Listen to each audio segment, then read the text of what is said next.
Break के बाद आपका फिर से स्वागत है। 18 स्वदेश पर बाजार ने बनाया है नया रिकॉर्ड हाई और तीनों के तीनों इंडेक्स काफी समय के बाद एक ही दिन लगभग एक ही समय पर रिकॉर्ड हाइज बनाते हुए दिख रहे हैं। निफ्टी 26,300 के पार निकला। निफ्टी बैंक की बात करें तो हमने देखा कि 59,800 के लेवल दिख गए और सेंसेक्स इस वक्त 325 अंक मजबूत है। 85,900 86,000 के लगभग आकर आपको सेंसेक्स भी कारोबार करता हुआ दिखाई देगा। तो ऑल टाइम हाई लग गए हैं, लेकिन बाजार की चाल आगे कैसी होगी? क्या सपोर्टिव फैक्टर हैं बाजार के लिए? क्या कुछ चुनौतियां हैं जिसका आपको ख्याल रखना चाहिए? और कौन से सेक्टर्स यहां से भी अभी आउट परफॉर्म करेंगे? और अगर आप Q3 नतीजों की प्लानिंग अभी से कर रहे हैं तो आपकी नजर कौन से सेक्टर्स पर होनी चाहिए? ये तमाम सवाल हैं अपने एक्सपर्ट से पूछेंगे। और आज हमारे साथ एक बेहद खास मेहमान जुड़ रहे हैं आपकी मदद करने के लिए। सिट्रस एडवाइजर्स के फाउंडर हैं संजय सिन्हा। संजय जी, बहुत शुक्रिया आपका समय देने के लिए। स्वागत है आपका 18 स्वदेश पर। सर, नया लाइफ हाई सर, अच्छा लग रहा है। काफी वेट किया हमने निफ्टी के लिए, करीब 14 महीने का इंतजार रहा। बहुत बधाई आपको सर। यहां से आगे की चाल आपको कैसी लग रही है? क्या बाजार इस मोमेंटम को पकड़ के रखेगा? बाजार अभी यहीं नहीं रुकेगा और नए शिखर फतह करेगा अभी? तो सबसे पहले अपने प्रोग्राम में मुझे शामिल करने के लिए आपका धन्यवाद और मुबारकबाद आपको भी। लेकिन अगर आप एक तरह से देखें तो हम लोग भले ही 14 महीने के बाद दोबारा प्रीवियस पीक को क्रॉस कर दिए हैं, लेकिन जो हर्षोल्लास की भावना होनी चाहिए वो थोड़ी बहुत मिसिंग है बाजार में। मैं समझता हूं कि इसके पीछे दो तीन कारण हैं। एक तो ये कि भले निफ्टी और सेंसेक्स ने प्रीवियस हाई को क्रॉस किया हो, लेकिन जो ब्रॉडर मार्केट है जिसमें कि mid cap and small cap है वो अपने प्रीवियस पीक से अभी भी दूर है, और जो डोमेस्टिक रिटेल इन्वेस्टर है उसका ज्यादा पार्टिसिपेशन इस स्पेस में होता है। रही बात यहां से आगे की जो जर्नी है, मेरे ख्याल से देखिए, बाजार शॉर्ट टर्म में इवेंट्स से रिएक्ट करता है, मीडियम टर्म में लिक्विडिटी से और लॉन्ग टर्म में वैल्यूएशन से। इवेंट्स के रूप में अगर आप देखें तो आगे जो कुछ सप्ताह हैं जिसमें जो महत्वपूर्ण इवेंट्स हैं उनमें दो बहुत महत्वपूर्ण है। एक तो है कि हमारा यूएस के साथ जो टैरिफ का नेगोशिएशन हो रहा है उसकी फाइनलाइजेशन किस लेवल पे होती है।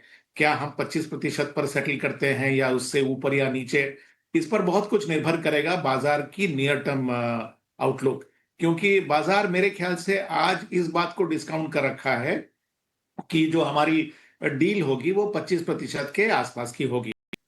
लेकिन इसके साथ ही साथ एक और इवेंट भी है जिसको हम नजरअंदाज नहीं कर सकते, वो है आरबीआई की पॉलिसी।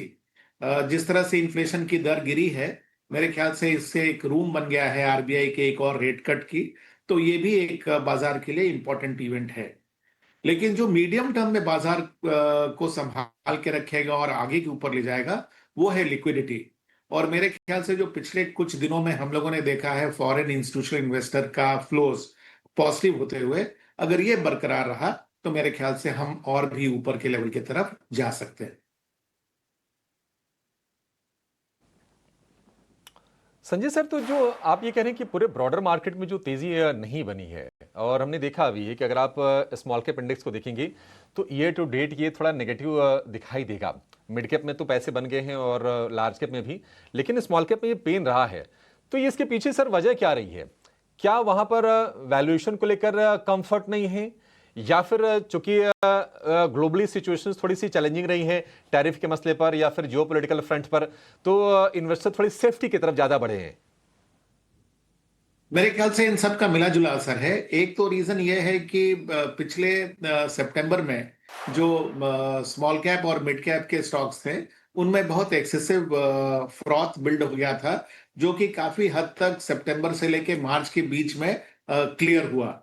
उसके बाद जो इनके फेवर में कहा जा सकता है, मेरा कहने का मतलब है कि जो स्मॉल कैप और मिड कैप स्टॉक्स के फेवर में कहा जा सकता है कि पिछले तीन जो तिमाही गुजरे हैं उनमें उनकी अर्निंग्स में इंप्रूवमेंट हुआ है। तो इसलिए प्राइस अर्निंग रेशियो में हमको दोनों तरफ से सुधार दिखी है। एक तो प्राइस का करेक्शन हुआ है, दूसरा अर्निंग्स का सुधार हुआ है।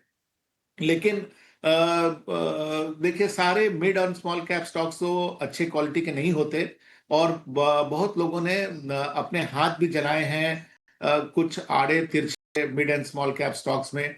तो उसका एक ओवरहैंग भी है जो आज भी मिड और स्मॉल कैप स्टॉक्स को अफेक्ट करता है। दूसरा कारण जो आपने बहुत सही तरीके से कहा कि जो टैरिफ को लेकर जो रुकावट आई, उसमें बहुत सारे स्मॉल एंड मीडियम एंटरप्राइजेस, अगर आप देखें तो ऑटो एंसिलरी सेक्टर में भी बहुत सारे small and mid cap stocks हैं जिन पर की टैरिफ का एक बुरा असर पड़ा है। तो वो भी एक कारण है इनमें रुकावट आने का।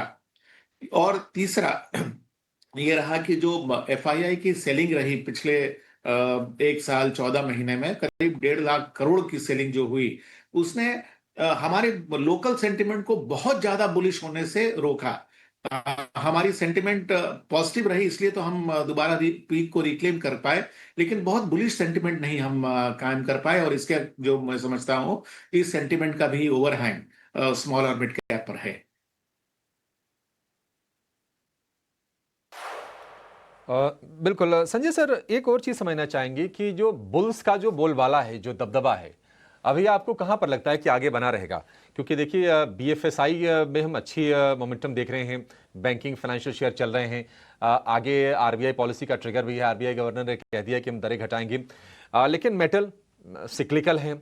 ऑटो की बात करें, कंजम्पशन के बूस्ट के जीएसटी के चलते बहुत अच्छे खासे चल गए हैं। आईटी की अपनी प्रॉब्लम्स हैं, ग्रोथ नहीं है। तो आपके हिसाब से जो अट्रैक्टिव एरियाज हैं अगले 6 महीने साल भर के लिए, वो कौन से दिखाई दे रहे हैं? आपको बाजार को ना 4 समूह में बांट देना चाहिए। एक कंज्यूमर ओरिएंटेड स्टॉक्स, दूसरा इंडस्ट्रियल स्टॉक्स, तीसरा एक्सपोर्ट ओरिएंटेड स्टॉक्स और चौथा फाइनेंशियल्स। अगर ये चारों समूह को देखेंगे ना तो करीब करीब पूरा बाजार जो है ये चारों समूह के अंदर में समेटा जा सकता है। अगर आप इन समूह में से एक एक कर कर देखें तो जीएसटी के इंट्रोडक्शन के बाद जो कंज्यूमर ओरिएंटेड स्टॉक्स हैं उनका जो आउटलुक है वो पहले से सुधर गया है। लेकिन इसके अंदर 2 सेगमेंट्स हैं। जो फास्ट मूविंग कंज्यूमर गुड्स हैं उनमें बहुत ज्यादा वॉल्यूम ग्रोथ जीएसटी कट के कारण तो नहीं आने वाला, लेकिन जो डिस्क्रिशनरी कंजम्पशन है उसमें मेरे ख्याल से जीएसटी कट के बाद काफी अच्छा वॉल्यूम ग्रोथ होने की संभावना है। इन स्टॉक्स में हमने एक तेजी देखी और उस तेजी के बाद एक प्रॉफिट टेकिंग का भी फेज देखा। मेरा स्पेसिफिक रेफरेंस है कि अगर आप ऑटो में देखें तो मेरे ख्याल से अभी भी ऑटो में 12 से 24 महीने के होराइजन में आपको मुनाफा कमाने की संभावना है। अब हम दूसरी समूह देखें जो इंडस्ट्रियल है, जिसमें कि इंटरेस्ट रेट सेंसिटिव स्टॉक्स हैं। तो देखिए मैंने एक इवेंट की चर्चा नहीं की, वो ये है कि 1 फरवरी को हमारा नया बजट प्रस्तुत होगा और इस सरकार का ये मिड टर्म बजट होगा, क्योंकि इस बजट में जो भी अनाउंसमेंट होंगे उसकी एग्जीक्यूशन अगले इलेक्शन के पहले होने की उसकी संभावना है। तो मैं समझता हूं कि ये बजट भी बहुत बोल्ड और डायनेमिक हो सकता है। तो इसका असर मेरे ख्याल से इंडस्ट्रियल समूह के जो स्टॉक्स हैं उन पर भी पॉजिटिव होगा। तीसरा समूह जो है फाइनेंशियल्स, उसमें अगर पिछले तिमाही को देखें तो बैंक्स और एनबीएफसीज ने बहुत अच्छी तरीका से रेट कट को अपने लेवल्स में ढाला और उनके नेट इंटरेस्ट इनकम पर बहुत ज्यादा नेगेटिव असर नहीं हुआ। तो ये तीसरा समूह है, ये भी पॉजिटिव है। जो चौथा समूह है एक्सपोर्ट ओरिएंटेड, उसी को लेके थोड़ी बहुत असमंजस है, क्योंकि आज अगर आईटी देखें जो कि एक बहुत बड़ा सेगमेंट है, वहां पर जिस तरह की स्ट्रक्चरल चेंजेस हो रहे हैं वहां पर थोड़ी सी आप समझ जाइए कि क्लैरिटी या सर्टेनिटी नहीं है। लेकिन वहां पर मिड कैप आईटी स्टॉक्स जो हैं वो अच्छा कर रहे हैं और मैं समझता हूं कि आप उधर भी बैट कर सकते हैं। तो चारों समूह में अपॉर्चुनिटी दिख रहा है मुझको, और इसी के लिए मुझे लग रहा है कि संभव है कि मार्केट और भी ऊपर की लेवल्स को टच कर सकता है।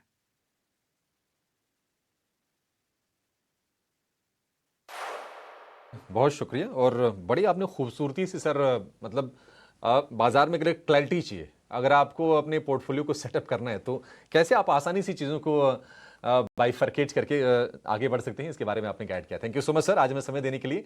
उम्मीद करेंगे जल्दी आपसे फिर से मुलाकात होगी। चलिए शो को यहीं पर समेटेंगे। 2 साल के बाद निफ्टी में हमने नए हाइस के दर्शन कर लिए, 26,300 भी दिख गया। सेंसेक्स में 86,000 के दर्शन हो गए और निफ्टी बैंक की बात करें तो 60,000 अब बहुत दूर रह नहीं गया है। अच्छी तेजी पर आज भी कारोबार हो रहा है। एक छोटा सा ब्रेक लेंगे, ब्रेक के बाद बाजार की चर्चा को और आगे बढ़ाएंगे। मिड कैप स्मॉल कैप थोड़ा सा पेन रहा है वहां पे, कहां पर आपके लिए आज मौके हैं ट्रेड के लिहाज से, ये भी समझें अपने एक्सपर्ट से। आपके जाएगा नहीं, ब्रेक के बाद मिलकर मसाला।